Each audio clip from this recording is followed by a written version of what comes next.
இன்றைய மன்னா சங்கீதம் 37, 39 வசனம். சங்கீதம் 37, 39. நீதிமான்களுடைய ரட்சிப்பு கர்த்தரால் வரும், இக்கட்டு காலத்தில் அவரே அவர்கள் அடைக்கலம். நீதிமான்களுடைய ரட்சிப்பு கர்த்தரால் வரும்.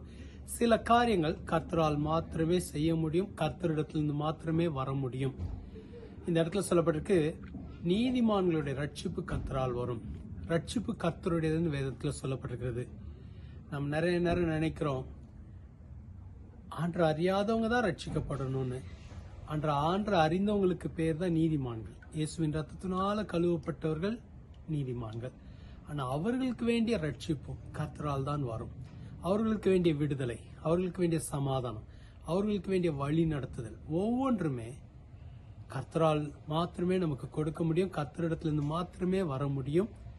சொல்லப்பட்டிருக்கு, இக்கட்டு காலத்தில் அவரே அவர்கள் அடைக்கலம். கர்த்தரே நமக்கு அடைக்கலம், கர்த்தரே நமக்கு ரட்சிப்பு. கர்த்தரிடத்திலிருந்து மாத்திரமே ரட்சிப்பு வரும். உங்களுக்குரியது என்ன என்பதை கர்த்தர் அறிந்திருக்கார், அதை செய்வார். ஜெபிப்போமா?